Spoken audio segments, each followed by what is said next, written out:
Assalamualaikum warahmatullahi wabarakatuh. Selamat datang semuanya di program KKN UGM 2021 yang berjudul Branding Produk Hasil Industri Rumahan, Pertanian, dan Peternakan di Desa Kajoran. Nah, dengan saya Sandi Kurniawan sebagai salah satu mahasiswa Fakultas Filsafat UGM angkatan 2018, di sini saya akan mencoba sharing tentang apa itu branding, apa itu makna branding lebih dalam lagi, khususnya untuk industri rumahan, pertanian, dan peternakan di Desa Kajoran. Nah, yang pertama kita akan sharing tentang pengertian branding itu sendiri. Istilah brand sendiri pertama kali digunakan oleh orang-orang Inggris pada abad ke-19 sebagai bentuk memberi tanda kepada hewan-hewan ternak dan juga budak dengan memberi cap besi panas pada tubuh mereka. Nah, saat itu mereka menyebut dengan kata burn, kemudian brand mulai populer digunakan oleh orang-orang Jerman dengan makna yang sama, yaitu menandai sesuatu menggunakan cap besi panas atau yang disebut dengan Brennen. Nah, brand sendiri saat ini diartikan sebagai identitas diri yang membedakan antar sesama baik manusia, produk maupun tempat. Nah, sedangkan branding adalah sebuah kegiatan komunikasi yang berfungsi untuk memperkuat, mempertahankan sebuah brand dalam rangka memberikan perspektif kepada orang lain yang melihatnya. Oke, selanjutnya kita akan membahas tentang jenis-jenis branding, di mana jenis-jenis branding ini ada 4 jenis. Yang pertama adalah produk branding, yang kedua adalah personal branding, yang ketiga adalah corporate branding, yang keempat adalah destination branding, dan cultural branding. Langsung saja yang pertama, yaitu produk branding adalah jenis yang paling umum. Hal ini karena produk atau merek yang berhasil adalah produk yang mampu mendorong konsumen untuk memilih produk miliknya di atas produk kompetitor. Hal ini merupakan usaha pemberian identitas pada sebuah produk yang mampu mempengaruhi konsumen untuk memilih produk tersebut dibandingkan produk pesaing lainnya. Jenis ini biasanya hanya berfokus pada hasil produk saja, bukan korporasi secara keseluruhan. Misalnya, produk jurnal yang diterbitkan oleh Mekari. Yang kedua adalah personal branding, merupakan strategi pemasaran yang paling populer di kalangan public figure seperti artis, musisi, politisi, dan lainnya, sehingga mereka memiliki pandangan tersendiri di mata masyarakat. Yang ketiga adalah corporate branding, artinya semua aspek perusahaan, mulai dari produk atau jasa yang ditawarkan sampai kontribusi karyawan di mata masyarakat. Corporate branding sangat penting untuk mengembangkan reputasi perusahaan di pasar. Aspek dari sebuah perusahaan yang dimulai dari produk ditawarkan hingga kontribusi pegawai perusahaan terhadap masyarakat. Aspek-aspek dari jenis ini antara lain seperti logo, visi perusahaan, website, kualitas, iklan, pemasaran, kredibilitas, dan pelayanan. Yang keempat adalah destination branding, memiliki tujuan untuk mengenalkan produk atau jasa ketika suatu nama lokasi disebutkan seseorang. Jadi, saat seseorang menyebut nama kota, misalnya Yogyakarta, maka orang dapat langsung mengingat gudeg atau bakpia. Jenis ini menggambarkan identitas suatu kota, daerah, negara, atau wilayah tertentu. Jenis ini biasanya digunakan dalam mempromosikan sesuatu wilayah untuk kebutuhan pariwisata ataupun bisnis. Contoh, Wonderful Indonesia dan Enjoy Jakarta. Yang keempat yaitu cultural branding, merupakan usaha pemberian identitas atau merek yang disesuaikan dengan keadaan reputasi, budaya, kebiasaan suatu bangsa, lokasi, atau orang-orang dari daerah tertentu. Salah satu contohnya yaitu budaya bersih-bersih dan disiplin yang ada di Jepang. Selanjutnya, tujuan branding. Nah, tujuan branding ini sebenarnya ada banyak, cuman saya ambil 3 poin saja. Yang pertama, untuk membentuk pandangan masyarakat. Nah, tujuan ini sendiri adalah untuk membentuk pandangan masyarakat, di mana membangun rasa percaya masyarakat kepada brand dan membangun rasa cinta masyarakat kepada brand. Yang kedua, membentuk penilaian masyarakat, di mana masyarakat mempunyai hak untuk menilai sebuah brand dan penilaian tersebut mempengaruhi kegiatan proses dari branding tersebut. Yang ketiga adalah meningkatkan pendapatan. Nah, tujuan ini merupakan salah satu hal yang sangat bermanfaat bagi perusahaan. Branding yang kuat akan membuat pelanggan lebih percaya dengan produk Anda dan lebih loyal terhadap perusahaan Anda. Oke, selanjutnya yaitu manfaat branding. Nah, manfaat branding ini saya ambil 4 poin. Yang pertama ada branding akan meningkatkan nilai bisnis, artinya branding menjadi penting untuk melebarkan sayap bisnis kita di kemudian hari. Dan bagi branding yang sudah mapan, branding dapat meningkatkan nilai bisnis karena memiliki pengaruh penting kepada industri yang ditekuninya. Hal ini nantinya akan mempermudah perusahaan untuk dilirik oleh para investor karena memiliki tempat yang baik di dalam marketplace. Yang kedua, branding dapat menarik pelanggan baru. Artinya, ketika sebuah bisnis memiliki branding yang kuat, berarti mereka memiliki kesan yang positif di mata pelanggan. Dan ini akan menjadi daya tarik bagi masyarakat untuk mau menggunakan produk atau jasa yang ditawarkan karena merasa familiar dan memiliki kepercayaan terhadap brand tersebut. Dari situ nantinya produk atau jasa yang kita tawarkan tersebut akan disebarkan dari mulut ke mulut, lalu semakin banyak masyarakat yang akan menggunakannya. Yang ketiga, meningkatkan pride dan kenyamanan pegawai. Nah, coba bayangkan kalau kita bekerja di perusahaan besar seperti Google. Tentu kita akan merasa memiliki kebanggaan dan kenyamanan terhadap pekerjaan yang dijalani. Dengan begitu, ketika reputasi brand sudah kuat, maka akan memudahkan perusahaan untuk menemukan bakat-bakat terbaik yang tersebar. Di sisi lain, mereka yang bekerja pun bisa menikmatinya dan merasa kebutuhannya tercukupi. Kemudian yang keempat, branding akan membantu advertising brand. Nah, branding akan membantu advertising brand. Ketika branding sudah kuat, maka akan memudahkan brand untuk mempromosikan yang mereka tawarkan karena kepercayaan masyarakat terhadapnya. Selain itu, pesan yang disampaikan brand menjadi lebih mudah diterima publik sehingga memudahkan mereka untuk meraih objektif yang telah ditentukan. Kemudian sasaran branding maksudnya adalah orang-orang yang bisa melakukan branding itu atau kelompok yang bisa melakukan branding itu apa aja sih? Yang pertama itu ada UMKM, yang kedua itu ada petani, yang ketiga itu ada peternak, yang keempat itu ada kelompok wisata. Nah, sebenarnya sasaran branding itu sendiri itu luas, tetapi saya memfokuskan pada 4 poin yang terdapat di Desa Kajoran, yakni UMKM, petani, peternak, dan bahkan pariwisata. Selanjutnya yaitu branding melalui Instagram atau media sosial. Nah, di sini saya mengambil 2 media sosial yang akan saya jelaskan untuk tahap kegiatan ketika seseorang melakukan branding. Yang pertama itu melalui Instagram, yang kedua itu melalui Facebook. Nah, dalam branding melalui Instagram ini ada langkah-langkahnya. Yang pertama, mempunyai akun Instagram, khususnya akun Instagram bisnis. Yang kedua, membangun akun Instagram tersebut guna untuk memfasilitasi kegiatan branding ke depannya.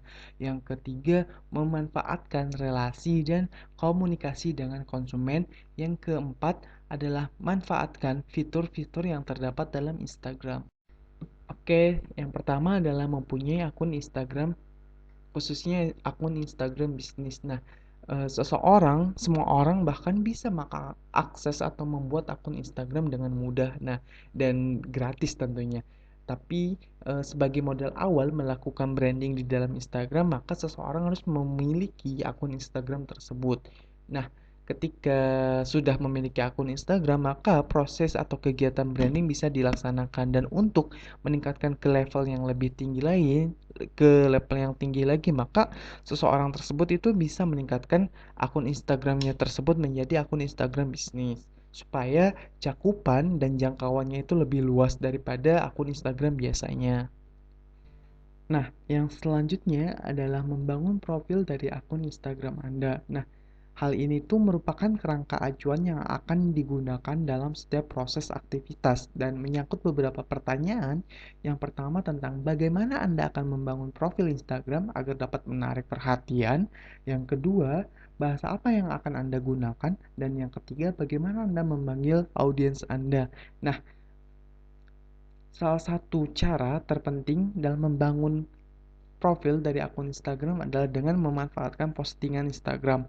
Nah, berikut tips dalam membangun postingan Instagram agar postingan tersebut tuh bisa menarik perhatian dari orang-orang banyak atau dari konsumen. Yang pertama, menyelaraskan warna pada setiap postingan Instagram, baik warna produk maupun tone warna foto. Yang kedua, menyelaraskan jenis produk yang dijual pada setiap postingan Instagram. Yang ketiga, menggunakan template pada tiap postingan Instagram. Yang keempat, menggunakan latar belakang yang sama pada tiap foto. Yang kelima, menggunakan grid, yaitu kita mendesain sebuah gambar besar yang kemudian dipotong-potong menjadi beberapa postingan. Seperti itu. Yang ketiga, manfaatkan relasi dan komunikasi dengan konsumen. Pernahkah Anda tiba-tiba di-follow oleh akun bisnis yang sangat sesuai dengan keinginan Anda? Ya, mereka menerapkan strategi seperti ini. Karena masyarakat di Instagram yang luas dan beragam, hal ini menjadi strategi yang memiliki peluang besar keberhasilannya. Nah, lalu caranya bagaimana? Anda dapat membuka hashtag yang berkaitan dengan produk Anda atau membuka akun pesaing bisnis Anda, lalu follow audience dari hashtag dan akun pesaing bisnis Anda. Lakukan hal ini tiap hari namun dengan batasan. Misalnya, sehari Anda follow 30 orang, kemudian di hari berikutnya 30 orang lagi. Nah, selain itu, Anda juga dapat berinteraksi dengan calon audiens dengan berkomentar di akun-akun bisnis pesaing atau influencer.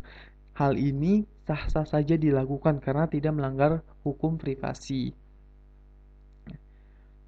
Kemudian, berinteraksi dengan audiens adalah elemen paling penting dalam Instagram marketing atau dalam branding di Instagram. Hal ini bertujuan untuk terus memberikan kesadaran tentang eksistensi bisnis Anda kepada konsumen. Selain itu, dengan terus memberikan kesempatan interaksi dengan audiens, Anda dapat menciptakan crowd yang mungkin akan berdampak pada jumlah followers. Nah, pembeli atau cakupan lainnya. Ada beberapa hal yang dapat Anda lakukan di antaranya. Yang pertama, membuat mini quiz melalui Instagram Story. Anda dapat mengajukan beberapa pertanyaan yang terkait dengan produk yang dijual. Anda tidak perlu memberikan hadiah. Yang kedua, mengadakan giveaway pada momen tertentu, misalnya sebulan sekali atau saat perayaan tertentu. Giveaway juga tidak selamanya memberikan produk, Anda dapat memberikan kupon potongan harga. Nah, yang ketiga, menjawab setiap komentar. Hal ini memang sangat sepele, namun memiliki dampak besar. Dengan merespon cepat komentar konsumen, Anda akan mendapat perspektif positif dari konsumen Anda. Yang keempat adalah manfaatkan fitur Instagram. Nah, Instagram saat ini memiliki fitur yang beragam. Salah satunya Instagram for Business. Buat akun Anda secara profesional menggunakan Instagram for Business. Salah satu kelebihan menggunakan akun profesional, Anda dapat melihat kinerja akun Anda dengan fitur Insight. Fitur ini dapat melihat jumlah akun yang melihat profil Anda, jumlah yang menyukai postingan Anda, hingga beberapa konsumen yang berinteraksi dengan Anda. Fitur lain Instagram yang dapat manfaatkan sebagai bisnis antara lain Insta Story. Anda dapat melakukan interaksi seperti polling, mini quiz, dan juga mini konten. Highlights, fitur ini memudahkan audiens dalam melihat informasi yang lebih detail. Misal, Anda dapat membangun highlights untuk testimoni, daftar harga, dan juga promo pada hari tertentu. Kemudian ada Instagram Ads. Fitur ini memungkinkan Anda meluncurkan iklan di Instagram. Dengan fitur ini, Anda dapat memilih apa yang Anda ingin luncurkan, seperti postingan, story, atau seluruh akun Anda. Nah, kemudian yang keempat, direct purchase, atau konsumen dapat langsung membeli produk melalui postingan atau tiap postingan dapat terhubung pada platform lain seperti Facebook atau website. Nah, selanjutnya adalah branding melalui Facebook. Langkah-langkahnya ada 4 langkah, sama halnya seperti branding di Instagram. Saya menyederhanakannya menjadi 4 langkah. Yang pertama, mempunyai akun Facebook. Yang kedua, membangun profil yang menarik. Yang ketiga, membuat halaman bisnis. Yang keempat, buatlah konten yang menarik. Yang pertama, mempunyai akun Facebook. Nah, sama halnya seperti Instagram, mempunyai akun merupakan salah satu modal utama ketika kita ingin melakukan branding pada media sosial, khususnya media sosial Facebook. Nah, dengan mempunyai akun Facebook, Anda bisa melakukan branding pada platform tersebut. Nah, Anda juga bisa meningkatkan level Anda ke lebih profesional lagi dengan membuat halaman Facebook bisnis seperti itu. Nah, yang nomor 2 adalah membangun profil Facebook yang menarik. Salah satunya adalah dengan gunakan foto profil yang menarik. Nah, kenapa harus menggunakan foto profil yang menarik? Hal ini bertujuan untuk mendapatkan kesan pertama yang positif, karena dalam bisnis kesan pertama itu sangat penting, karena pelanggan potensial akan lebih dulu melihat foto profil dari akun Facebook Anda. Nah, baik melalui pencarian atau melihat akun secara langsung di kolom komentar, gunakan foto yang berkualitas tinggi agar jelas dilihat. Untuk usaha perorangan, Anda bisa menggunakan logo ataupun foto Anda sendiri. Selanjutnya adalah membuat halaman bisnis dan iklan.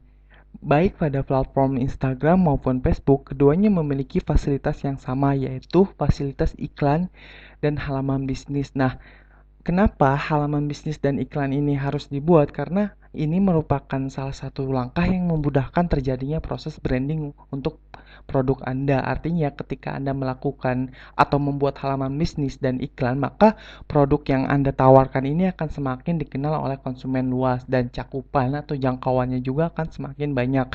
Dan maka dari itu, dengan adanya halaman bisnis dan iklan ini akan berguna untuk mempermudah proses branding pada produk Anda tersebut.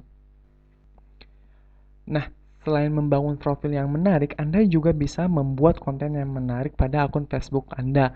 Hal ini sebenarnya bertujuan sama dengan profil, di mana untuk mendapatkan perhatian dari para konsumen. Dan ketika Anda mempunyai konten yang menarik, otomatis konsumen bisa datang untuk melihat akun Facebook Anda dan untuk singgah atau membeli produk yang Anda tawarkan pada postingan-postingan yang terdapat pada konten menarik di akun Facebook Anda. Selanjutnya adalah branding melalui marketplace. Sama halnya dengan Instagram dan Facebook, branding melalui marketplace juga ada 4 langkah. Yang pertama, membuat akun penjual pada flash market. Yang kedua, memanfaatkan fitur dan fasilitas pada flash market. Yang ketiga, membangun toko dengan identitasnya. Yang keempat, memanfaatkan momentum. Yang pertama, mempunyai akun marketplace. Sama halnya seperti proses branding di media sosial, seseorang itu harus mempunyai modal utama, yaitu memiliki akun, dan di marketplace pun seperti itu. Artinya, seseorang untuk melaksanakan kegiatan branding, maka dia harus mempunyai modal utamanya, yaitu memiliki akun. Nah, dan ketika seseorang itu sudah memiliki akun marketplace, maka dia bisa melakukan kegiatan branding tersebut. Dan mempunyai atau membuat akun marketplace ini sangat mudah dan gratis tentunya. Artinya, setiap orang ini bisa membuat akun marketplace, tetapi yang diperlukan adalah konsisten ketika kita menggunakan akun marketplace tersebut. Artinya, ya kita harus mempunyai produk yang akan kita jual juga, seperti itu. Yang kedua, memanfaatkan fitur dan fasilitas pada marketplace. Nah, seperti salah satu contoh yang saya ambil dari salah satu platform, yaitu Shopee. Di sini ada beberapa fasilitas yang disediakan dalam mendukung pemilik toko atau seseorang melakukan branding terhadap toko atau produknya. Yang pertama itu iklanku yang berfungsi untuk mengiklankan produk atau tokonya sehingga produk atau tokonya tersebut bisa dikenal oleh konsumen. Yang kedua adalah promo toko, yang ketiga adalah promo Shopee, yang keempat adalah voucher toko saya, yang kelima adalah produk pilihan toko. Nah, semua fasilitas ini merupakan sarana yang bisa digunakan oleh setiap pemilik toko dalam melakukan branding, sehingga produk atau toko mereka bisa dikenal oleh konsumen dan bisa meningkatkan daya pendapatan toko tersebut. Yang ketiga, membangun toko dengan identitasnya. Seperti salah satu contoh yang saya ambil, di mana toko tersebut itu menjual baju dengan harga yang murah. Nah, dengan adanya penilaian atau pandangan dari masyarakat tersebut, toko tersebut sudah memiliki ciri khas atau identitasnya di mana toko tersebut itu yang pertama menjual baju atau pakaian, yang kedua juga toko tersebut menjual pakaian dengan harga murah dan dengan ada identitasnya itu, hal tersebut membantu terjadinya proses branding pada toko tersebut atau pada produk tersebut yang dijual oleh toko pakaian tersebut. Yang keempat adalah memanfaatkan momentum. Nah, memanfaatkan momentum merupakan salah satu hal yang penting dalam kegiatan branding. Artinya, ketika seseorang ingin melakukan kegiatan branding, maka dia harus memanfaatkan momentum atau melihat peluang ini dengan baik dan bijak. Dan ketika dia bisa memanfaatkan momentum dan peluang ini dengan baik dan efektif, maka dia akan memperoleh hal-hal yang positif bagi toko dan produknya tersebut. Dan ketika hal-hal positif itu bisa tercipta, maka pendapatan dari penjualannya tersebut bisa meningkat dari waktu ke waktunya. Dan memanfaatkan momentum ini merupakan salah satu strategi yang banyak digunakan banyak banyak penjual pada platform marketplace. Bahkan di media sosial seperti Facebook dan Instagram juga banyak orang-orang atau pelaku industri yang memanfaatkan momentum sebagai sarana untuk meningkatkan penjualan mereka. Selanjutnya adalah cara membranding sebuah produk. Yang pertama adalah siapkan produk yang akan di-branding. Artinya, ketika seseorang ingin melakukan proses atau kegiatan branding, maka seseorang tersebut harus memiliki produk atau memilih produk apa yang akan ia brandingkan tersebut. Nah, setelah itu, kemudian ia harus menyiapkan deskripsi yang mendukung daya tarik konsumen terhadap produk yang ia brandingkan tersebut. Nah, untuk memperkenalkan lebih dalam lagi, orang tersebut bisa membuat iklan yang bertujuan untuk memperkenalkan produk yang ia brandingkan tersebut. Dan selanjutnya, untuk meyakinkan lagi orang tersebut tuh bisa mengikuti pameran, bazar ataupun event, dan selanjutnya yaitu memberikan nilai tambah selain menjual produk. Artinya, dalam membentuk citra sebuah brand, ada baiknya jika konten yang dibuat dapat membangun hubungan antara konsumen dan bisnis Anda. Maksudnya, jangan hanya membuat konten yang berisi produk dan jual beli produk saja, tetapi juga berisi nilai edukasi ataupun nilai-nilai lain yang dapat meningkatkan citra positif dari brand Anda. Nah, misalnya beberapa waktu Anda membagikan post yang bernilai agama, nasihat, quotes yang memberikan semangat dan sebagainya. Hal tersebut akan membuat hubungan yang lebih kuat dan lama. Cakupan branding yang pertama adalah semua lapisan masyarakat umum, yang kedua adalah lapisan masyarakat tertentu atau khusus. Nah, semua lapisan masyarakat umum ini bisa juga disebut sebagai konsumen. Artinya setiap orang bisa melihat atau mengenal produk yang Anda brandingkan tersebut. Yang kedua adalah lapisan masyarakat tertentu atau khusus, artinya ketika Anda membrandingkan produk Anda tersebut atau toko Anda tersebut, artinya branding tersebut itu hanya berlaku atau hanya berfungsi untuk kelompok masyarakat tertentu. Misalnya Anda membrandingkan traktor otomatis, traktor tersebut itu hanya berlaku atau berfungsi untuk masyarakat atau kelompok pertanian, seperti itu. Kemudian hasil branding. Nah, dalam hasil branding saya mengambil 3 poin penting saja. Yang pertama, memperkenalkan produk pada konsumen. Artinya, ketika Anda melakukan kegiatan branding atau proses branding, sama saja halnya Anda melakukan atau memperkenalkan produk apa yang akan Anda jual kepada konsumen gitu. Dan ketika produk Anda semakin terkenal dan semakin diakui oleh konsumen, maka hal tersebut bisa meningkatkan penjualan gitu dan meningkatkan pendapatan juga pada toko Anda.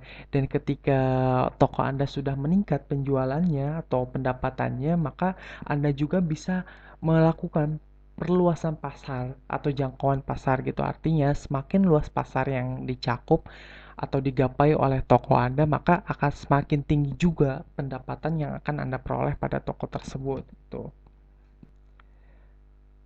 Kesimpulannya, branding adalah segala usaha untuk menciptakan sebuah brand. Dengan kata lain, proses menentukan misi, visi, serta logo dapat dikategorikan sebagai branding. Tujuan utama dari suatu branding adalah untuk mengenalkan brand perusahaan.